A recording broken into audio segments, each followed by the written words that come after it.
Ryan Reynolds here from Mint Mobile with a message for everyone paying big wireless way too much. Please, for the love of everything good in this world, stop. With Mint, you can get premium wireless for just $15 a month. Of course, if you enjoy overpaying, no judgments, but that's weird. Okay, one judgment. Anyway, give it a try at mintmobile.com/switch. Upfront payment of $45 for 3-month plan, equivalent to $15 per month required. Intro rate first 3 months only, then full price plan options available. Taxes and fees extra. See full terms at mintmobile.com.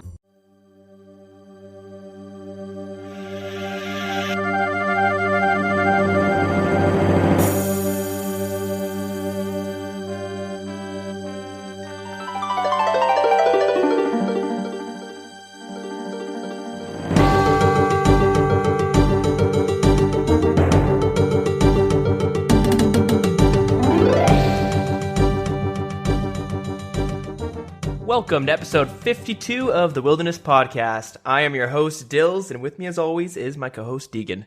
Hey, how's it going? It's going pretty good. How's it going over there with you? Not too bad. Can't really complain. I was kind of sick this week, but I've gotten over it. Oh, a little bit of complaints. Okay, not bad. Yeah. It's a good start. So, anything interesting happen with you? Not really. Just like a bunch of schoolwork. Haven't played RS yet. I'm still waiting for my buddy to finish raids, but I'm gonna just start doing Slayer or something. Because I want to play. I just kind of keep saying to myself, I'll wait for him. Fair enough.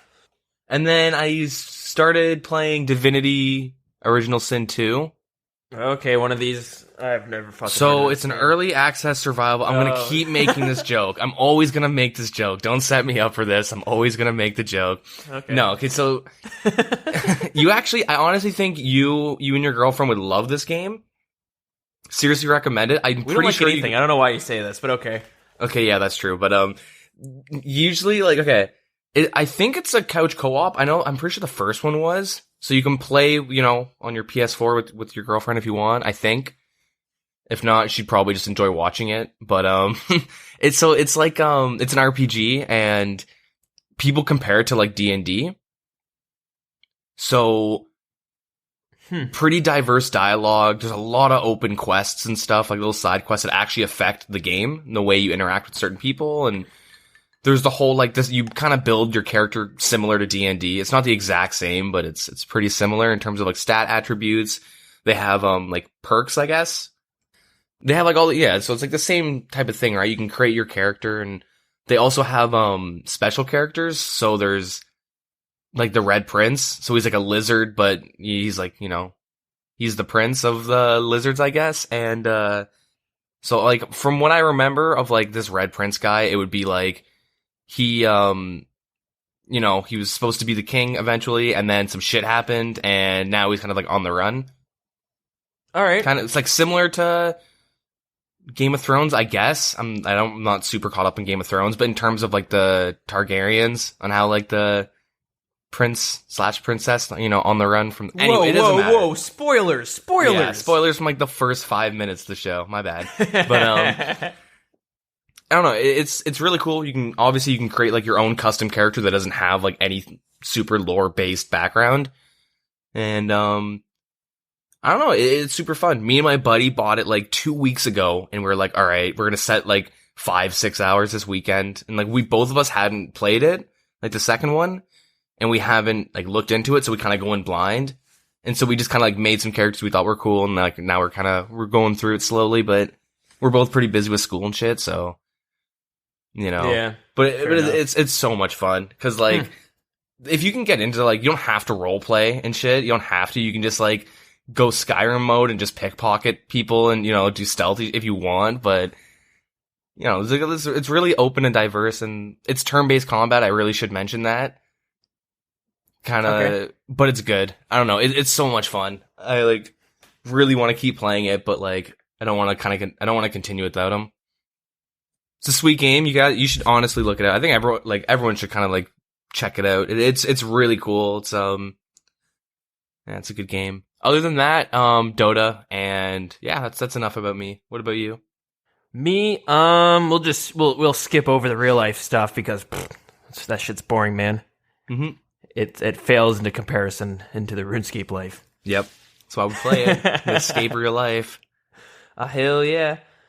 Yeah, I was talking about how we're selling our house, so that's finally pretty much all taken care of. We're going to be moving next month into a new place. Nice. I guess so. I'm kind of tired of moving. You know, Yeah. It feels like every year I've been moving into a new apartment or a new, house or whatever it is, right? Mm-hmm.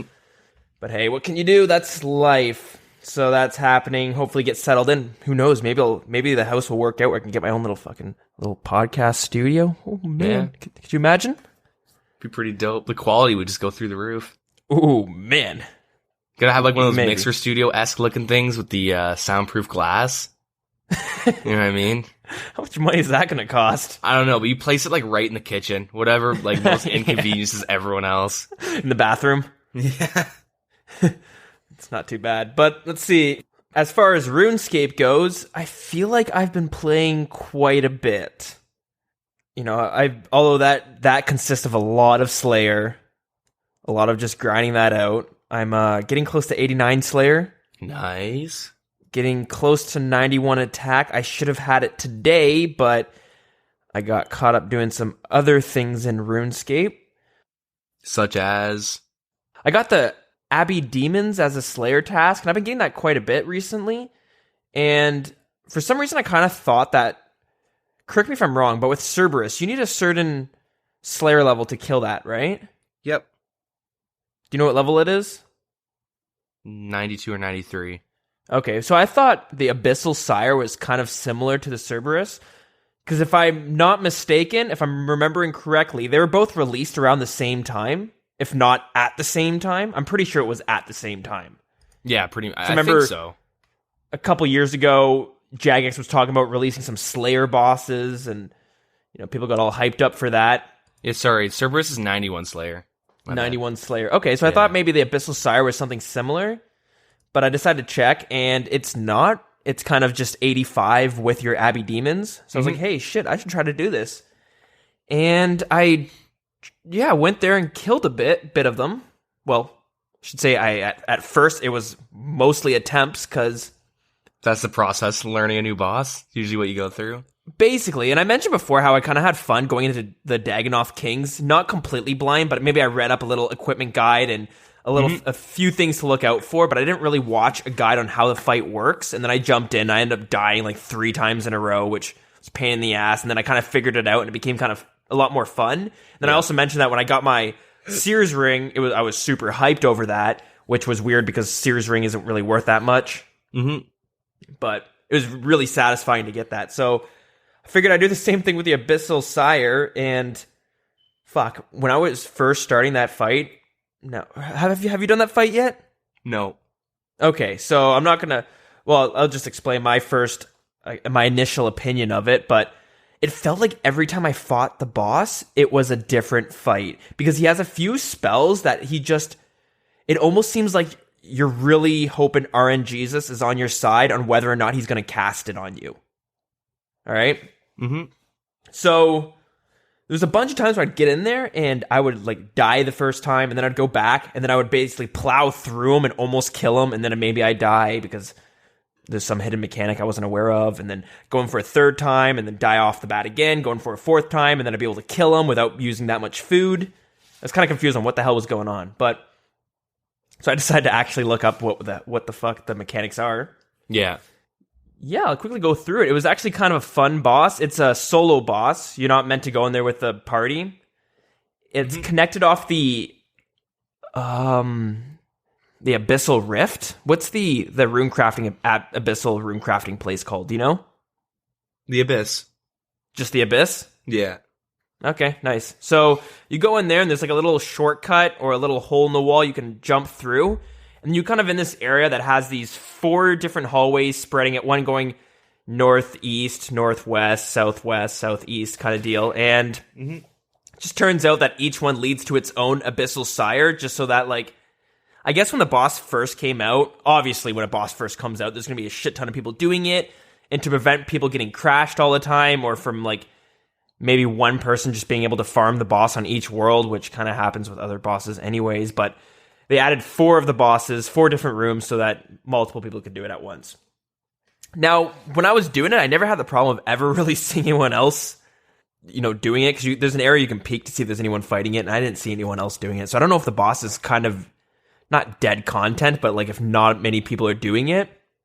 Because I'd imagine. I just think a lot of it is you have to be on a task and be aware of the sire and be willing to do it. Now, I don't know if I don't think you need to be on a task. Do you know? So, from my understanding with Slayer bosses is you have to be on task to be able to attack them, and that's why they usually give good stuff. Yeah, so I didn't see any barriers itself preventing you from going there if you're not on a Slayer task. You know what I mean? Well, usually it'll be like an entrance thing. Like with Cerberus, it's like a wall of fire. Like a little flamey thing, and if you don't have a task, or maybe you go through, but you can't attack them if you're not on task, something like that. Well, it says on the wiki that you need 85 Slayer to kill, in addition to having assigned Abyssal Demons or the Sire itself. Oh, yeah. You're right. You're right. I think that's just how, because the Slayer bosses give really good rewards, and like Kraken and Cerberus, I don't know about Sire, I've never done it, but you can, and Thermo, you can get like a good amount of kills per trip, and they can give good drops. So I think that's the way they kind of make it, fair, is making it so you have to be on task. Okay, that does make sense. Okay, so for me, just going in there, there's a fairy ring that brings you right into the area where the 4 hallways are. And I know a few times when you'll get a clue scroll, the new clue scrolls they released with, I think it was Master Clues, where it's like fairy ring, DKP, and then it tells you walk 1 step north, 2 west, whatever it is, right? And then dig. I know a few times you'll get teleported to the place where the Abyssal Sire hallways kind of are, and you're able to do that without a Slayer task, right? So it might be just to hit them, to like actually kill them, you have to be on task. Fair enough. So, okay. Anyways, when you walk down the hallway, though, you'll see the basically Abyssal Sire sitting on his like throne area, and then in the 4 corners, basically of where the Abyssal Sire is, there's these things called the what's it called? The respiratory system? Yeah. Okay. Yeah. Yeah. 'Cause there's 4 respiratory systems and they heal the Sire, right? Is that what you're talking about? These like, I believe so. Yeah. Or okay. So yeah. Sorry. Yeah. They're the respiratory systems. I couldn't think of the name. I was getting stumped there. What I was doing is I'd bring almost my full mage outfit, and then on the side I'd bring like a full melee outfit with like your arc light. If you have it and you have enough charges, because it gives you additional damage and stuff against demons, and the Abyssal Sire obviously counts as one. So, and then with your mage gear, I bring the staff, the Trident of the Swamps, as well as some ancient magics. You bring some blood barrages, as well as the Shadow Barrage, I believe it's called, because he's got this kind of interesting mechanic where, like, a lot of people don't really use the Shadow Barrage, as well as like the Smoke Barrage. Those are like, or the smoke spells and the shadow spells in general with the ancient magics. It just seems to be like the. Do you even know if they exist? I know they exist. I just don't know why I would ever use them. Like I know Blood Barrage can heal, Ice Barrage freezes. Yeah, and then so what Shadow Barrage does is it kind of lowers their accuracy or lowers their attack percent. So Barrage would bring it lower their attack level by 15%. And then Smoke, I believe, poisons them, if I'm not mistaken. Yeah, the Smoke Barrage and the Smoke spells kind of poison. The problem is the Smoke Barrage starts the poison at 4. So if you have a DDS, like Dragon Dagger with the Super Poison, which is basically every Dragon Dagger, it already does more damage because that starts off at 6. Yeah. But, so when you start the fight, which you start off with using your trident against him, and then he kind of sits up a bit, and there's these tentacles that kind of spawn. They don't spawn, but they kind of wake up, and they'll just slap you around and shit, unless you use your Shadow Barrage on him, or any shadow spell, but the Shadow Barrage gives you like 100% chance of him. Basically it puts the tentacles to sleep for a limited amount of time. Which gives you free roam to go around and attack the vent system, or the respiratory system, which is, there's like four vents, or whatever you want to call them, in the room. You just kill them real quickly. If you're doing it fast enough, you can kill 2 at a time before the tentacles wake up. Yeah. And then you have to put them back to sleep and shit. But yeah, you do that, and then he basically comes off his throne, and then you basically equip your melee attack, your melee armor, and you just attack him with that. And yeah, you get him down to like 50% health or something, and he'll go into the middle of the room. He does this like orb animation where he starts healing himself like 1 or 2% every second or something. I remember reading it thinking it was a lot, but I was able to out damage it every time. Yeah. And while this is going on, he's also spawning these little guys that are going to be attacking you, and you can use them to heal yourself with the blood barrage. But again, I was pretty shit, so I wasn't actually doing that. That was just too much going on for me to have to worry about that. So I was just straight attacking him. And then he'll do this thing where he teleports you. When he teleports you, he'll teleport you right in front of where he is, and then a couple seconds later, he'll just hit you for a shit ton of damage. Like, he'll hit a 50 or something, which can combo you out. So while this is all going on, the tentacles are back up, and they're kind of whipping you while this is going on. I never thought to actually shadow barrage them to put them back to sleep. But if you're able to stand in the middle of the room, the tentacles can actually hit you, right? They just can't reach you, so they're not doing any damage to you. Now, the only problem is every now and then, he does these, like, poison... He spawns this little thing on the ground it looks like a poison bubble almost, and it's going to start doing a lot of damage to you, like, every second. Like, it's going to do, like, 16 damage, 20 damage every second. And you have to step out of that. And the problem is, it's like, he's spawning them fairly quickly. So when I was going in blind, I'd move off of one, go to attack him, and another one would spawn right underneath me. And then I'm basically not ever able to attack him, and then I would just die. That's what was happening to me a couple times. Mm-hmm. And the reason I was saying it felt like it was RNG, because I couldn't figure out why, but there's a few times where I felt I wasn't getting hit, or maybe they just weren't spawning underneath me, and I was able to not get hit by the poison, in which case I could just, damage him pretty easily. After looking this up, it turns out that once he goes into the middle of the room, the idea is to do a melee attack and then go 2 tiles beside where you were standing, because he's going to spawn exactly where you're standing, the poison bubble. So if you move 2 tiles, it'll spawn to where you just were, and then you do 1 hit, and then you walk back to where you previously were, because then that poison bubble will be gone, and there'll be another poison bubble where you were just standing. So you're able to dodge them going back and forth, getting a hit in between. Mm-hmm. So if you do it like that, it actually becomes quite a bit easier. Yeah, you kind of just do that until he's dead. It was a pretty fun fight, but at the same time, very frustrating when I had no idea why these poison spawns were spawning underneath me and killing me every time. Yeah. Like, I thought it was RNG, and I could not figure out why they kept spawning. Like, I was just like, fuck, am I just getting unlucky and he's just massing them on me? But looking it up, it just turns out that it's kind of like part of the system, you know what I mean? Part of the mechanics is going to spawn it like every second. Yeah. Yeah, so I was doing that for a bit. I didn't do like a shit ton of them. That's why I'm not like giving you guys a guide right now. I'm just giving you like my rough opinion and what I can remember of the fight, because I did it for a bit, and then I kind of just like, all right, I'm either too tired or I've wasted like 3 hours getting 2 kills. Yeah. So I'm just going to go and do like Abbey Demons or something, because I really want to get my attack up. I really want to get my I just want to get my combat up. I'm kind of excited for these new updates that are going to be coming out this year, and I want to be ready for when they do come out. Yeah. But yeah, I feel you. A lot of good PVM content unlocks once you get the 90 threshold plus. Yeah, I'm getting pretty close. But that fight in itself was pretty fun.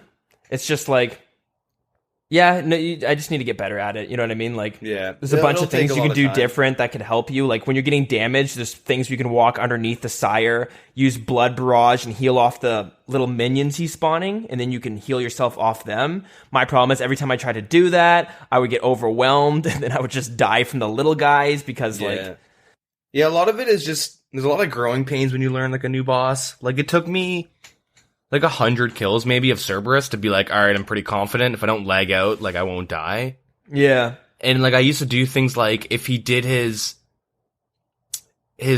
Aru, where he would summon these ghost thingies, normally I would just run away from him and just focus 100% on the prayers, and then if he dropped the little lava pools under me, that's when shit would hit the fan. But Like, eventually, like, you get to the point where, like, I can spec, you know, just before the Arus, like, the ghosts start hitting me. So I can get extra prayer and not have to use a dose. And then I can, like, you know, you can kind of optimize it once you get, like, really comfortable with all the mechanics. And you can start playing around with it. And, like, yeah, that'll happen over time. Takes, like, a lot longer than you know, than you'd expect, but yeah.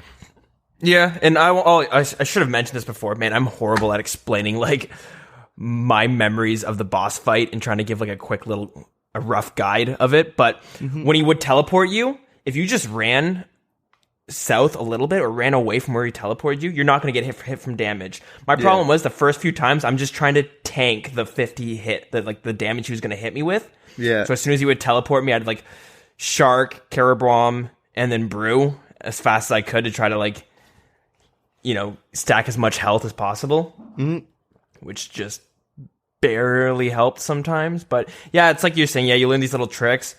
When he starts to heal himself, you're able to just bust out your Crystal Halberd and just, like, go to town. Usually, yeah, chunk him hard. Yeah. And it was a pretty fun fight. It was a little frustrating at the same time. I can kind of understand why not a lot of people are doing it. Mm-hmm.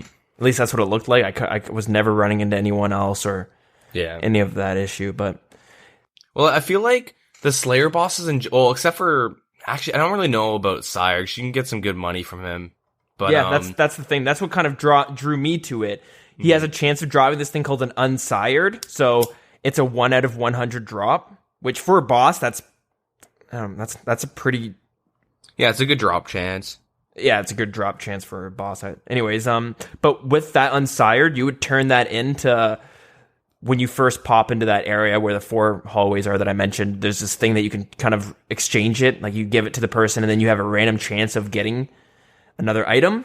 Mm-hmm. And these items are the abyssal head, just kind of shit.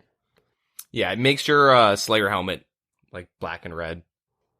Right. Yeah. So, and you can also use it for your house. And the reason I just say it's shit is because, like, if you already have one, then, like, it's kind of useless to get another one. Yeah. Like, I already have one, and it's kind of like, don't need it unless I care about my house, which I don't. Yeah, exactly.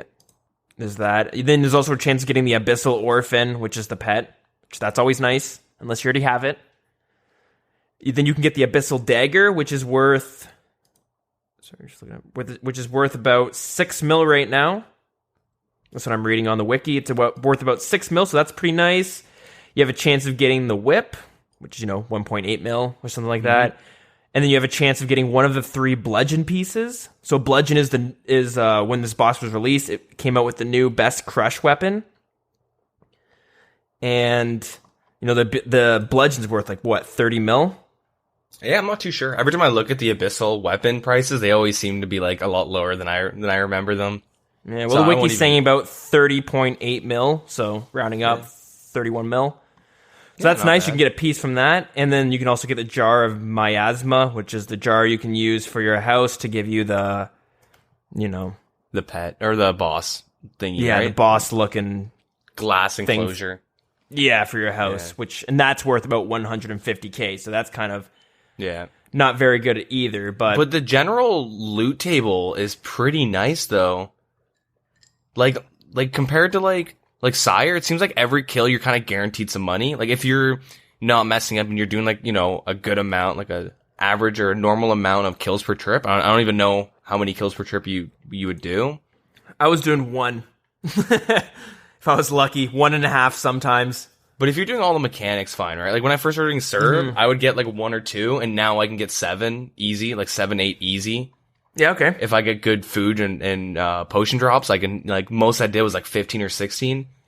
So if Sire's like that, depending on how many, you can walk out with some profit per trip. Like with Cerberus, sometimes you'd walk out and you would have lost 100k because you're getting unholy symbols and ashes every time. Right. Yeah. Okay. But you do it for the 20 mil drop. And Sire, you have those big drops as well, and a lot of consistent little money drops. Yeah. So I would get things like the death runes. You get 300 death runes, or I think it was the 2 rune plate bodies and stuff. Yeah, a lot of tree seeds on that drop table, I think.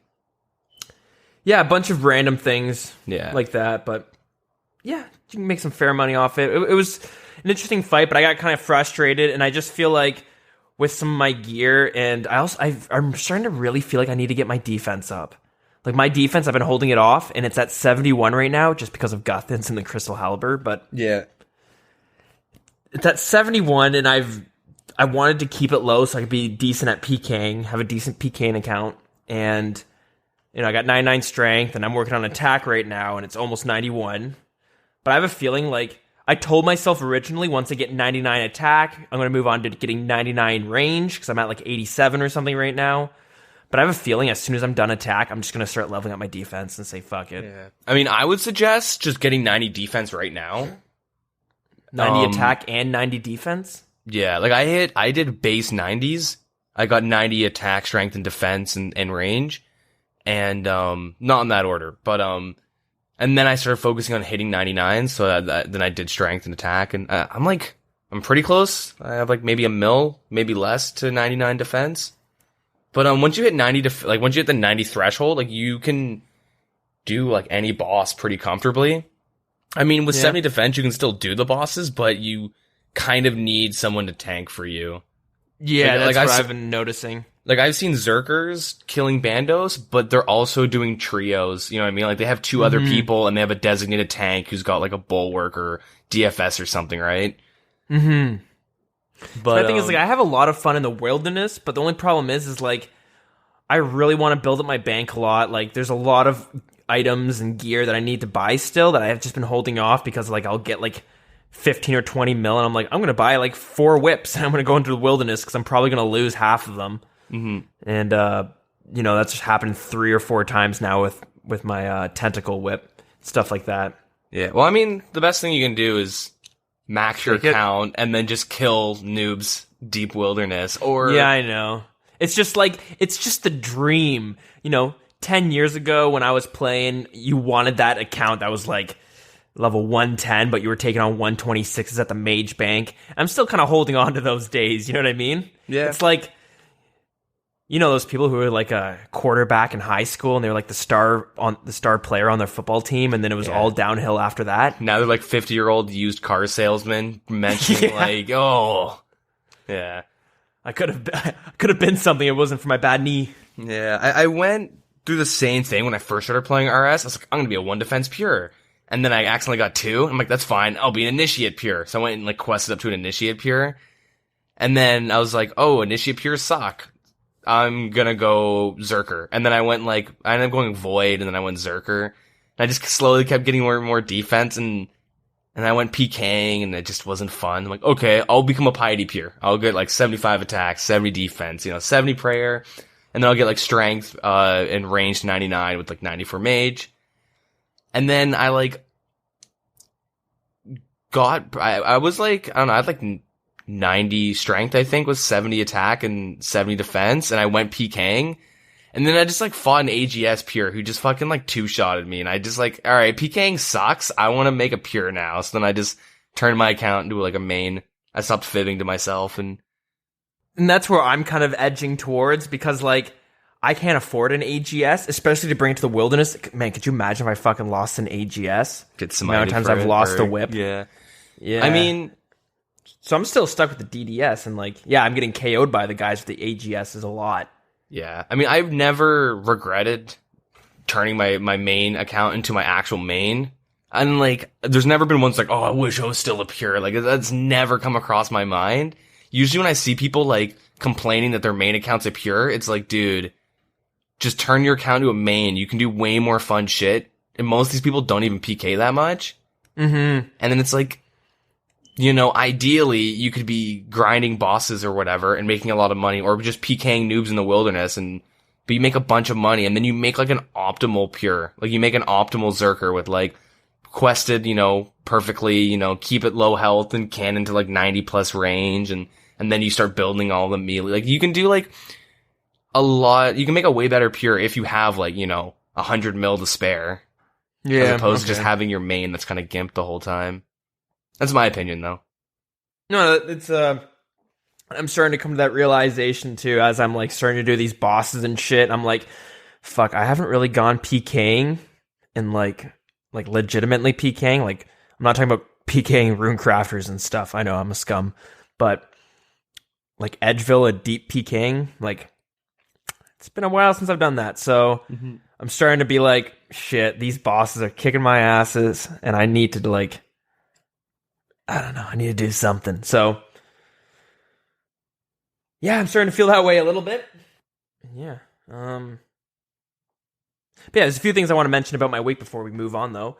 I done did it. I completed Monkey Madness 2. Damn, nice. Oh man, was that pretty frustrating. How was Glau? Oh, I died and lost a bunch of items. Really? Ouch. I think I just got really unlucky. Well, a little bit of me fucking up, but also being unlucky where I just need to hit like a 10. And I just hit like 4 or 5 zeros in a row, and then he brought me down to like 27 health, and I'm like, oh god, please, just let me hit him. And yeah, he killed me. You know, I lost my dragon boots and stuff like that. Damn. So that was good. It's a good time, but got him on the second kill, which, you know, that fight was actually pretty good. That was a pretty intense fight. Yeah, he's pretty challenging. I thoroughly enjoyed it. There were some mechanics that seemed like, because like, there's a few stages where you're able to kind of trap them. Like, there's these hallways, right, with these rooms, and you fight him in this one room, and you can kind of safe spot him through the hallway with ranged. And then he runs through the next room, and there's another hallway, and you can kind of do the same thing again. But you get to the last room, and he like really prevents you from doing that, right? Because he has this spell where he pulls you right up to him. Yep. And then if you stand right close to him, he's going to push you against the wall. And able to do a shit ton of damage, but yeah, I was able to get him. But the problem, which nobody warned me, except for a guy in our CC, I'll do a shout out to Traditions, because he went out and got his Monkey Madness 2 quest complete as well. And he had mentioned that there was a part that's just, it drove him mad. And he's like, it's going to drive you mad too. In the fucking ship, the docks, where you have to like, I don't know how you would explain this, but you get seen by the ninja monkeys and they're going to send you back to the very beginning. Yeah, it's like Splinter Cell. You have to like sneak around all the crates and get the satchel charges and plant them on the things and blow them up. Yeah, I don't know. That was a bitch for me too.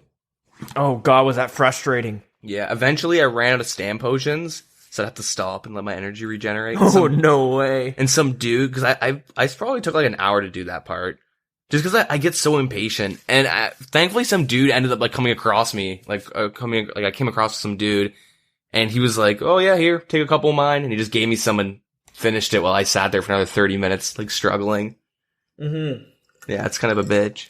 It is a pain in the ass because it's like a long, basically a maze, like a 3-floored maze where you have to like, you run up and there's like this ninja monkey, and then you have to like, you know, go around this box and hide in this like little corridor almost while he walks past, and you have to walk, and then it's just frustrating because they've made it as difficult as possible, which it's frustrating. But a little tip for if you haven't done it yet, just remember this for when you decide to do Monkey Madness 2, look up how to do the corner tricking or corner stepping. I don't know what term you want to use to call it, but you know, I was following Slayer Music's guide, and this is something he didn't mention. And then I found out about it after like the third time of me getting sent to the very beginning of the little maze thingy. Do you know what I'm referring to when I'm talking about this? No clue. Okay, so when there's a corner and like the monkey is walking around the corner, if you stand on one side of the corner while he's at the other corner, when he's on that tile, you can click on him and you'll walk over him and he won't even notice you. Oh, really? It's like corner tricking, like similar to when you're in the rogue's den and there's a trap and you can kind of click on the tile right before it and then click on the tile right after it and you'll skip the trap. Oh, okay. Yeah. It's similar to that. So that helped it a lot, but at the same time, that's also like that causes you to be more impatient because then you start rushing it by doing these corner tricking every time, and every now and then you'll just mess up because just naturally. But yeah, I completed that, and then the reason I completed was because I got a Black Demon Slayer task, and I decided I told myself that when I was going to get that task, then I'll do the quest so that I can kill the demonic gorillas. Mm-hmm. And yeah, so I went there afterwards and killed the demonic gorillas, which is, it's like a mini boss fight in itself. Yeah. So it's that's pretty cool. If you don't know, it's these monsters that they have like a protect from combat prayers that they kind of like overheads. They protect from combat overheads that they put up. Mm-hmm. And it's based on what you're currently using. And when you do 50 damage of whatever style you're using, they'll put up the protect from melee or protect from range. So almost everyone's doing range and melee, and they're switching back and forth. Mm-hmm. So you're just doing that. But also they're attacking with all 3 different styles of combat. And you're having to like kind of guess what they're going to be using next and stuff like that. So there's some mechanics involved, and it kind of made the fights a little bit more interesting. And yeah, they got a decent drop table too. So I was doing that. That was more satisfying because I would go in, I'd get like 2 kills per trip, and then I get 4 kills per trip, and then I was getting like 15 kills per trip, right? Yeah. So I was actually noticing some progress in myself, and yeah, that was a lot of fun. And that was basically my week right there. A lot of little things in between, like rune crafting and shit like that, because yeah, a bunch of that. I just feel like I really want to rush my combat stats and get it ready for when things like Dragon Slayer 2 comes out, so I can do it on day 1. It'd suck for Dragon Slayer 2 to come out. It's like, oh, you need 90 defense. And you're like, oh, man. Mm-hmm. All right, well, I guess I'll wait a week. Or way longer than that, right? Yeah. It'd be nice to be able to actually jump on day 1, similar to when Monkey Madness 2 came out, because I can't imagine when the people were having to figure all this shit out on their own. Yeah. But at the same time, I was watching everybody do it on the subreddit and stuff like that. There was like a clan chat that everybody was using to kind of like, hey, how do I do this? How do you do this? Where do you find this item? How do you do this? And it's just like, oh, people were kind of trading information with each other. So that was always fun to see, and it seemed really difficult. Like, it took like all day until it was finally completed by someone, it seemed like. Yeah. So it'd be nice to be able to participate on that when Dragon Slayer 2 comes out. Nice or frustrating, probably both. But you can say you were there. Mm-hmm. So yeah, those are my goals in RuneScape right now. Getting that combat up, getting ready for Theater of Blood, getting ready for some of the stuff they mentioned on RuneFest. Yeah, should we move on to the news, or? Yep, I think it's time. Let's go into the news. Let's see what Jagex has in store for us this week. Yeah, so not too much happened this week. They just mentioned about the Dragon Slayer 2 poll and whatnot. But they did some volcanic mine improvements. And so these are some of the changes. If the volcanic mine is like stable, or like more stable than normal, I guess, the meteorites and the earthquakes will be much lower. You can unlock the upgraded version of Fertile Spell on the Luna Spellbook for 40,000 points. And you'll need Volcanic Ash as well as the runes to cast it. And if you don't have the ashes, then you'll just use the normal Fertile Spell or Soil Spell. Cool. You can purchase a heat-proof vessel container capacity upgrade for 10,000 points from Petrified Peat. Cool. They changed the way fragments are given in the volcanic mine, so there's more emphasis placed on mining during the earlier stages of the rock. Because people were just like AFK to the final stage, right? Yeah. As usual. They've substantially upped the chance of obtaining a fossil while mining the boulders in the mine. And mining a boulder to the whirlpool in the volcanic mine will now award players with 100 points. They've buffed the experience by 10%, and they reduced the items by 30% within the mine. So cool. Yeah. And it's customer support week. So yeah, not much to say about that besides if you have a pin and an authenticator on your account, you get 16 total extra bank space, 8 per. So Fuck yeah, this applies to both members and non-members. yeah, so get a pin, get an authenticator. You know, Yeah, easy. you should already have that, to be honest. Yeah. But now it's more incentive. If you don't have it, what will cause you to get it is a hack scare. Oh, you think yeah. you might be hacked, and you're like, all right. 'Cause that's when I did both my shit, right? I remember Thought I you got had a hacked. story sometime last year about some guy who was able to pull all your information off some site or something. Yeah. Yeah, so, yeah. Make sure, keep your account secure, obviously, but, set a PIN and authenticator. During October 4th, they'll have, like, a little quiz with the Jagex mods or something like that. And they'll just have a little quiz about, I guess, account security or something like that. Who knows? Oh god, we're going to see some Jagex mods getting fired that day. Yeah. And it's the make all update. So, the progress update, I should say. Yeah, so similar That to was what a little- we've been talking about with mobile, where they're just Yeah. talking about their interface, their plans with it, and the problems. Kind of clickbaited you guys, but, yeah, they just kind of show what it looks like. It looks really clean. I like it. Yeah, so an example would be like they change what would you like to smelt, and it's just in your chat box, and it has like bronze, blurite, iron, all that stuff on the bottom up to rune, and then you can do 1 through 9 to choose which one, and then you can sick. do like an all button. There's an all button in the top right, so it's really nice. Right click, there's a smith all while you're smithing now, just under, well not now, but there will be under the smith X. Mm-hmm. And same thing with like making the tuna potato with cheese or whatever, like melting the butter and all that stuff, or getting the butter. Yeah. That'll be a lot more convenient. And For people who's out there melting butter. yeah. Yeah, that's pretty much about it.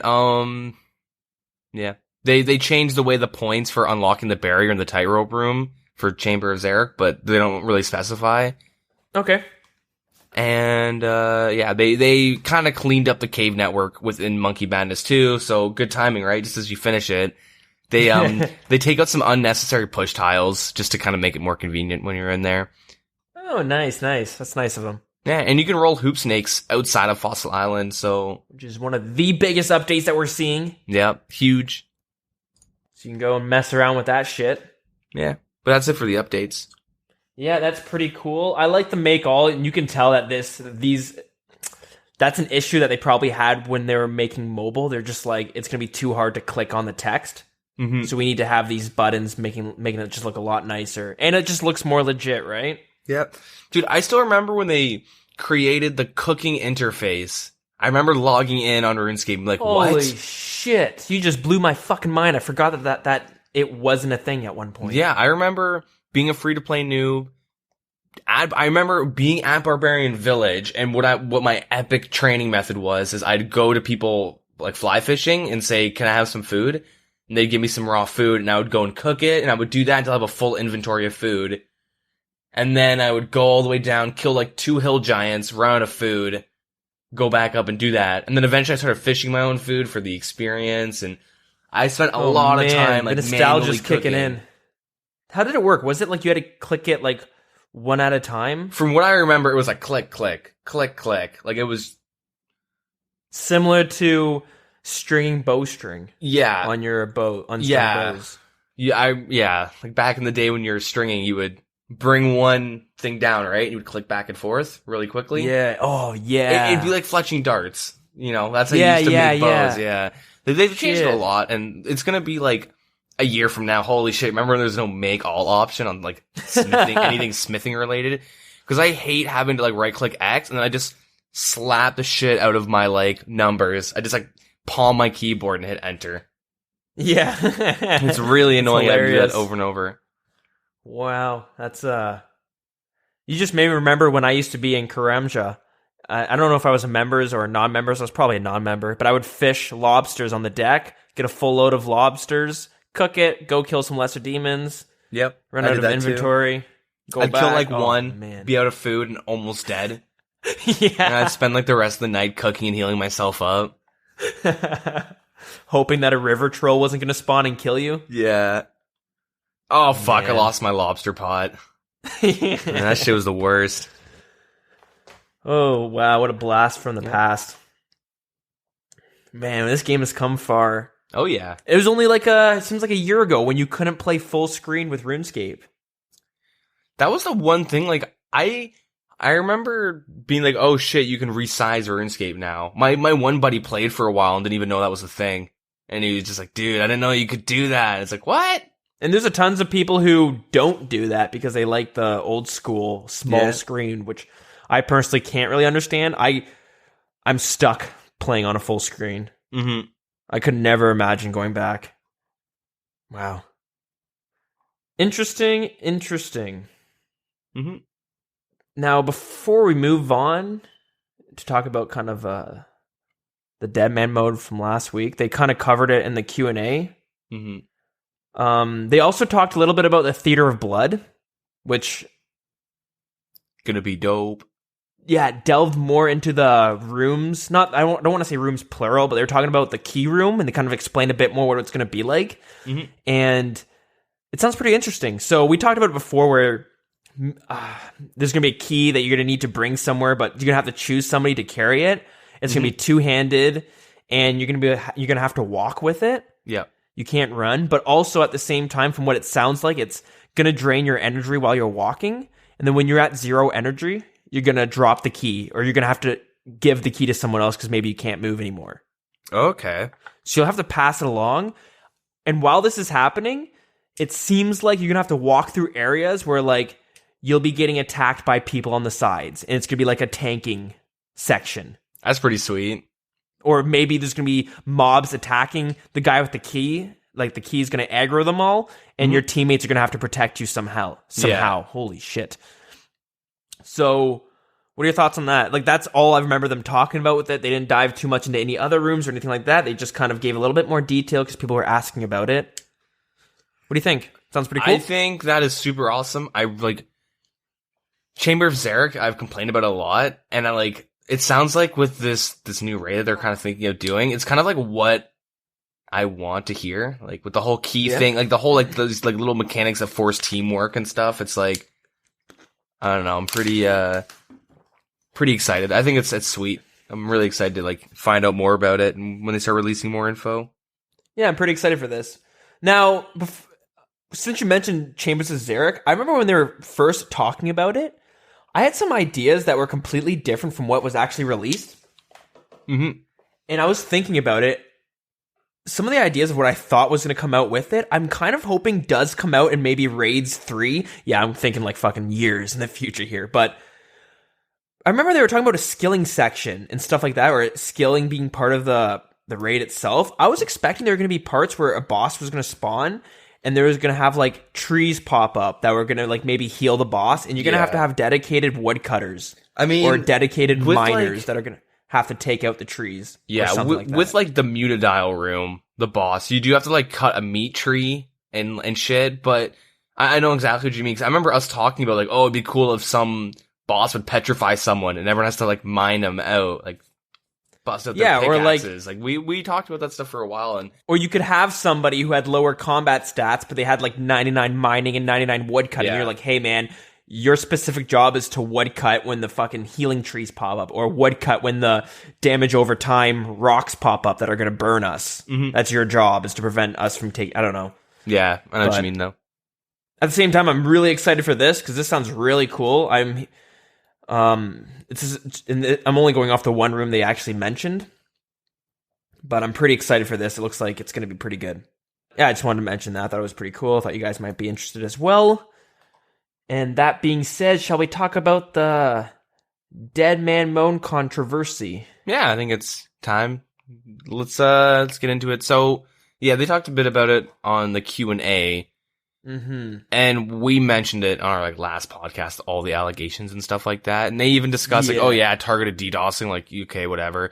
They talked about the allegations of staff favoritism and the game mechanics and unfair disqualifications, blah blah blah blah blah.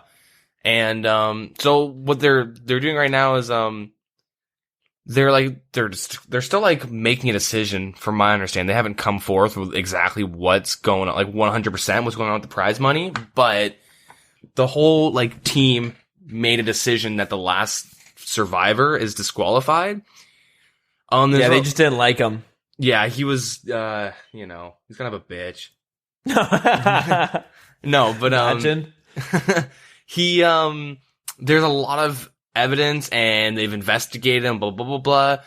But he was like pretty much responsible for like a big bot farm within Deadman mode, which a lot of people have complained about is the botting issues. And so they kind of found out this guy has like a big old bot farm. And yeah, so all the accounts have been banned. And yeah, Which mean him as well. So yeah, regardless if he was DDoSing or not, he did have a bot farm going, which was giving him an unfair advantage. And he was also probably making so much real life money. The amount, like the swap rates in Deadman mode is like ridiculous. Yeah, I know. I think right now it's 1 to 10. So 10 mil old school RuneScape will get you 1 mil in Deadman mode. And there's a ton of people who only play Deadman mode to swap and like maybe make money in old school RuneScape. Yeah. And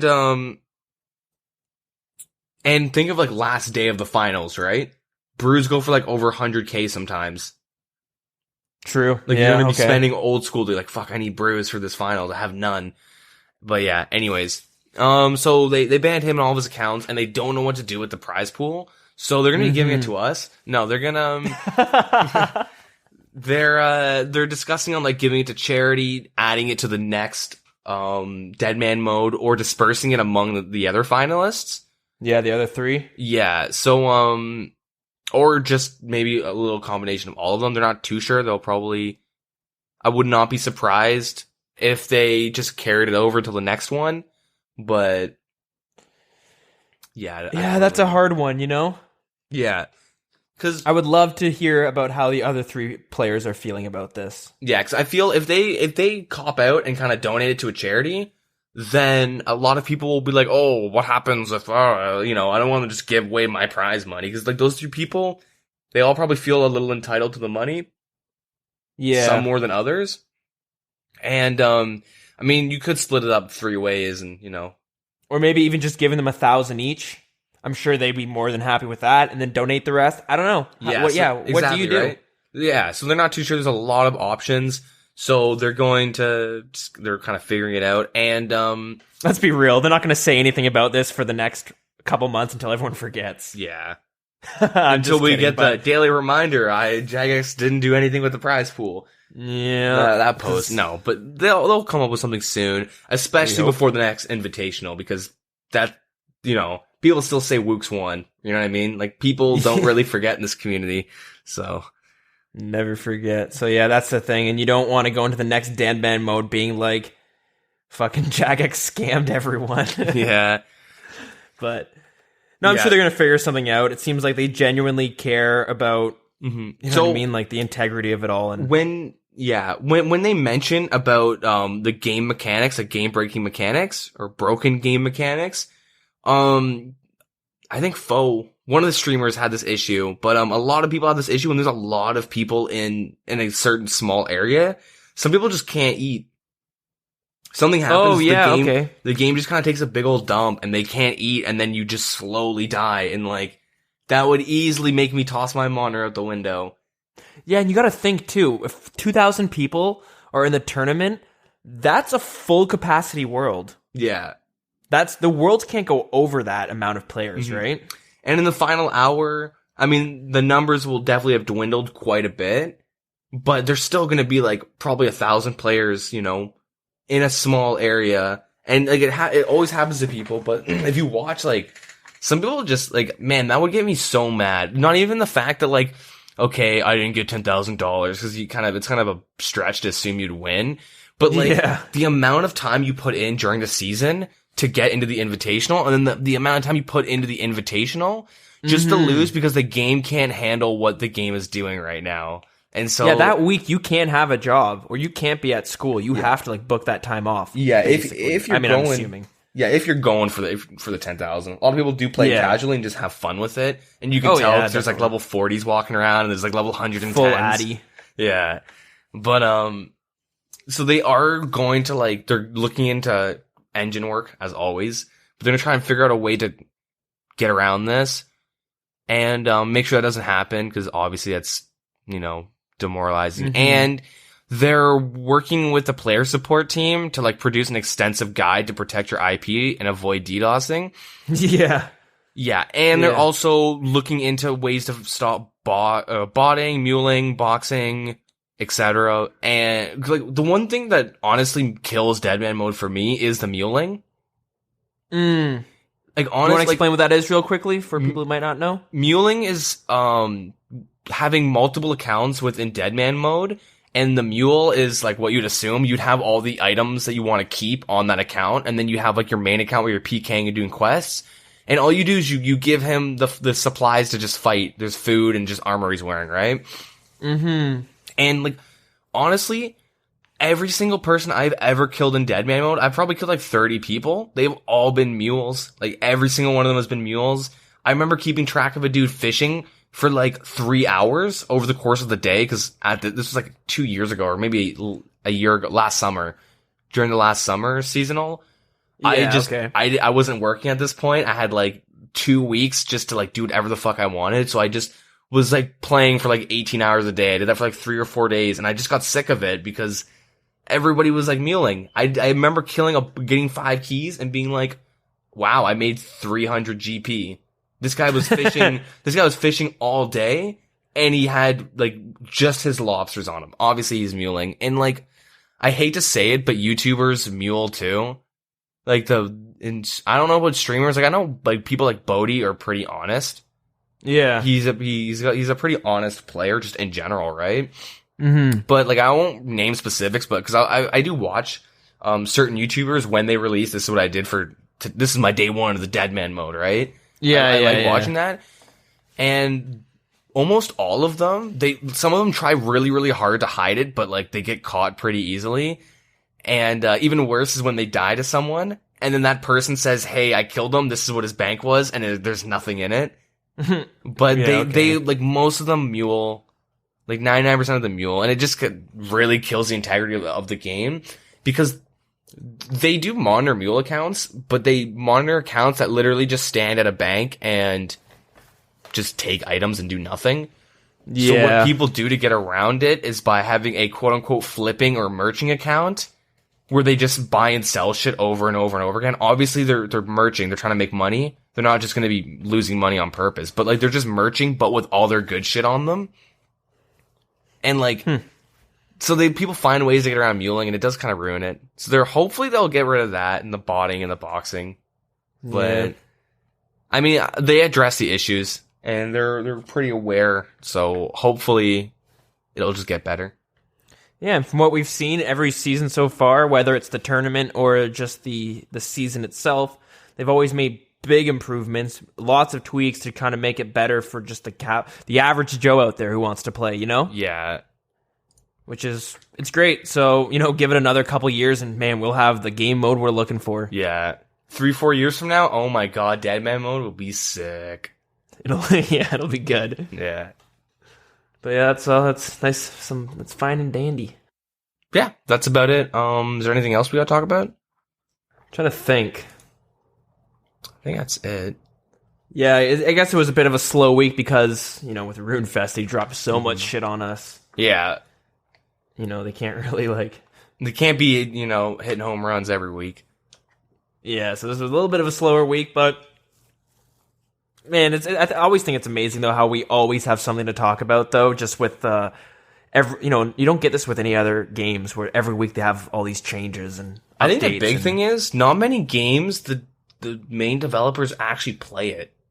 Yeah. I think that's such a big factor in why, RuneScape, people shit on the mods all the time.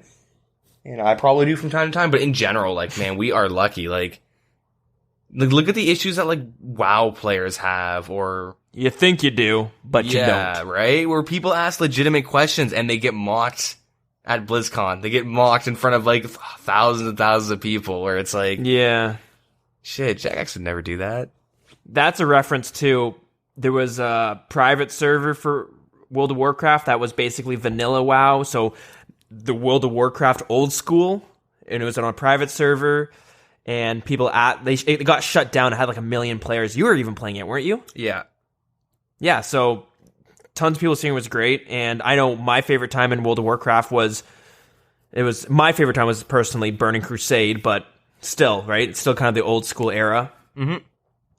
And yeah, people were asking them, and then I don't know if it was at BlizzCon, but it was at some interview, and the developer says, "You think you want this, but you don't." Yeah, it was like the Q&A for BlizzCon. Somebody asked, will they ever have like legacy, like pretty much old school RuneScape, but WoW, right? Old school WoW. Yeah, which is really stupid to say. I mean, I know WoW is a different game, but like literally, you could just look at RuneScape. Mm-hmm. They did that, and it's bigger and badder than ever. Like badass, right? Yeah. So yeah, I saw a post on the Reddit being like, "Hey, I'm an old WoW player, and I just came over to RuneScape, and this game is like the devs are like no other." And yeah, it's just like you say, like yeah, sometimes we'll shit on the devs a bit, but it's all just all fun and games. Right? Well, the whole anti-gay thing. There's some shit that the community does step the line quite a bit, but oh yeah, that's the thing. Like yeah. So it's good to not take for granted the good devs that we actually have, because like you said, they actually play this game when they get home. I always, I listen to the Q&As and you hear Mod Archie talk about how much he likes to go home and go PKing. Mm-hmm. You're just like, fuck, like you work at Jagex all day, and then you come home and you jump back on and start playing RuneScape. You know what I mean? It's nice. You know what I mean? It's good. Yep. But yeah, that was a little off topic, but I guess is that all we have to talk about, really? I think so. There's not much. I think that's it. Okay, cool. So yeah, as you guys know, for the past like 4 episodes now, we've been talking about this little giveaway, our little survey we have up, because we want to improve the show and all this stuff, and do some changes and hear what you guys think and what you guys want to hear and what you guys don't want to hear. And yeah, so this is the closing of that little giveaway, little competition, the little the podcast and review, I suppose. Mm-hmm. And we've got quite a bit of feedback. So thanks to everyone who actually wrote us out there. We've read it all, and we really greatly appreciate it. We're not going to take any of your advice, though, because we know better. Yeah, we were, yeah. You think you want it, but you don't. No, but yeah, we're definitely going to discuss and see what we can think about adding to the show. We've things about having like a suggestion of the week, because we're constantly seeing people suggest, updates or their ideas for changes and stuff. And some of them are really good. There's a user on Reddit called Gentle Tractor, and if you just click on his profile and you look at some of the posts he made and the updates he came out with, it looks like he works for Jagex, because some of them got directly like copy and pasted into the game. Mm-hmm. Neve's Cave, almost all of it was his idea, like the destruction of Neve's Cave and like splitting up all these new dungeons. Yeah. We talked about the farming guild and the farming update. That was something he posted a couple weeks ago. Basically, most of it was all of his idea, right? Yeah. And as well as the Zaya rework. So things like that. Things about going through and talking about some of the suggestions that people talk about, and things like going over some boss fights or the skills, given, a mini guide, as you will, maybe. Mm-hmm.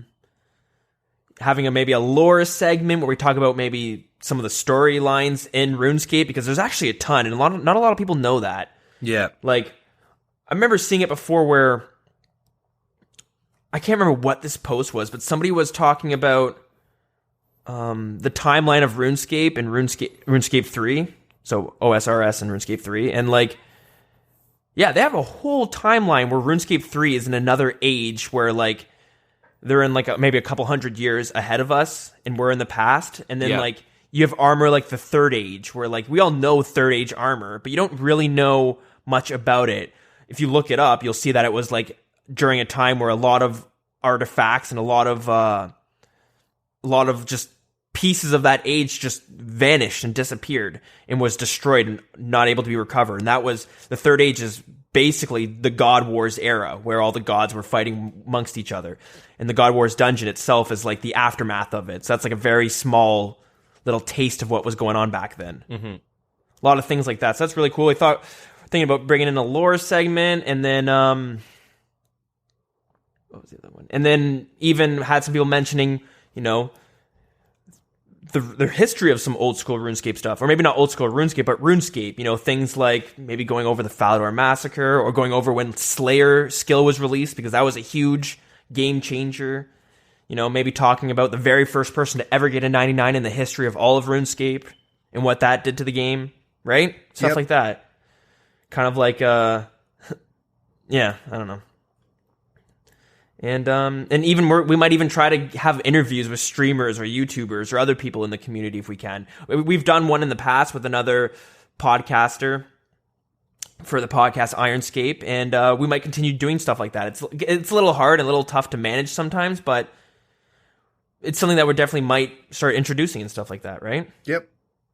And another one that was mentioned was, if you guys are a long-term listener of the show, you know when we first started, we were doing the Iron Man competitions, which was kind of like, when we first started the podcast, that was kind of my idea for like the basis of the podcast, was having these Iron Man challenges. But, and we eventually had to just kind of stop them because, you know, life gets busy and we can't always dedicate. You know, like Deagin, he's been pretty busy this month with school and stuff like that. So we wouldn't be able to do these Iron Man things, these challenges where we made an Iron Man. We had a challenge that week. We play for 5 hours and see where we got. Yeah. Sometimes we just can't do that, right? We can bring it back. We just have to have like a better, like a plan that makes it more consistent. Cause like the 5 hours time commitment is good, but eventually, like, it wants to be fun, right? It can't be a chore for us where we're like, fuck, I gotta pull an all-nighter tonight because I gotta get my 5 hours of Iron Man in. So that was something I really did like, and I would love to bring it back, and hopefully, like, I still have all the footage of when we were doing that because we wanted to release YouTube videos with it. It's just that we just get so busy sometimes, and even with this podcast, it takes a bit of work, right? Yeah. Sometimes we're not able to, I guess we're being a little too ambitious with some of the stuff, and you know, you get a little overwhelmed with things. But, you know, we're definitely thinking about maybe doing some type of, I don't know, something like that. Maybe not that specifically, but something like that. Something that we could actually manage. I'm not too sure. Yeah, suggestions are always helpful too, you know? Mm-hmm. Yeah, and, yeah, so we have a lot of things we're discussing right now just to kind of improve the podcast. I still have to get better equipment. My mic is kind of, shit. It's not bad. It could be worse. I mean, I have to hold it while we do podcasts because sometimes it tips over randomly because the stand is like really unstable. True. Yeah. Okay. So that's probably why sometimes my mouth, like my voice sounds like I don't know, like it kind of just like changes in volume and like acoustic, I guess, if that makes any sense. Cause it's just, my arm will get sore and I'll like notice I'm like holding the mic down in a shitty position. Yeah. But like little things like just improving like sound quality and coming up with some consistent like segments, I guess. Yeah, you know, you have school, I have a full-time job. You know what I mean? So something that we could realistically do. And, you know, when we first started this podcast, we basically like, I think back about it now, like we went in blind almost. It was kind of like impulsive. We were just like, you want to do a podcast? Yeah. What kind? I don't know. And like a month later, you're just like, dude, we should do a RuneScape podcast. Like, oh my god, I'm down. And then we just like started recording. Yeah, we would Google, how do you record a podcast? Yeah. Download some free program. And then you'd like, how do you put it on? You know what I mean? Like literally we were supposed to have a third person. We were supposed to have like another person with us this whole time, but he ended up staked his soul away. Yeah, he went to the sand casino and never came back. Yeah, one day though, he went to go get cigarettes and he's going to be back one day. Yeah, soon. We're waiting. But yeah, I don't know. So yeah, thanks a lot to everyone out there who wrote in and the people. So I guess I'll run through the names quickly and you guys can be expecting a bond to show up and or us to reach out to you, or you know what, reach out to us as well and we can get that bond to you. Again, thanks to everyone writing out there. We really appreciate it. Thanks for anyone listening and stuff like that. Yeah, if you hear your name, you can expect a bond coming your way. So that's 6MVP11, Big Business, Kevlar Fedora, Paragoran, BTW Bob, Moo Joyce Boy, Little Boy, Batty Pew Pew, Road Arch, Long Haul Paul, and Jesus. Whatever. So, guys, thanks a lot for writing in and giving us your suggestions and stuff like that. We really, really appreciate it. And we guys can get you out. We will get you that bond out there to show you how much we appreciate everything. And again, even if you didn't write them, we appreciate you guys just listening. Yeah. And is there any more that we should talk about? Is that about it? We're gonna start bringing in these segments probably in the next week or something like that. I'm gonna so for next episode or maybe the next couple episodes, we're gonna start phasing in some of the segments that you guys had mentioned. We're gonna start bringing them in. Think of it as when they released Zaya. It all didn't come out at once. Kind of slowly added things in here and there, but we'll try. We'll hopefully get it all out together, but we'll just have to see how much of an undertaking that actually is, right? Mm-hmm. But, that being said, your feedback is always welcome. Keep them coming, or if you have anything you guys want to mention, questions or funny stories or whatever it is, just write us in, and there's a couple ways you guys can do that. So, if you guys want to do that on Twitter, you can find us at The Wilderness RS. Our Facebook is facebook.com/thewildernesspodcast. Our email is thewildernesspodcast@gmail.com.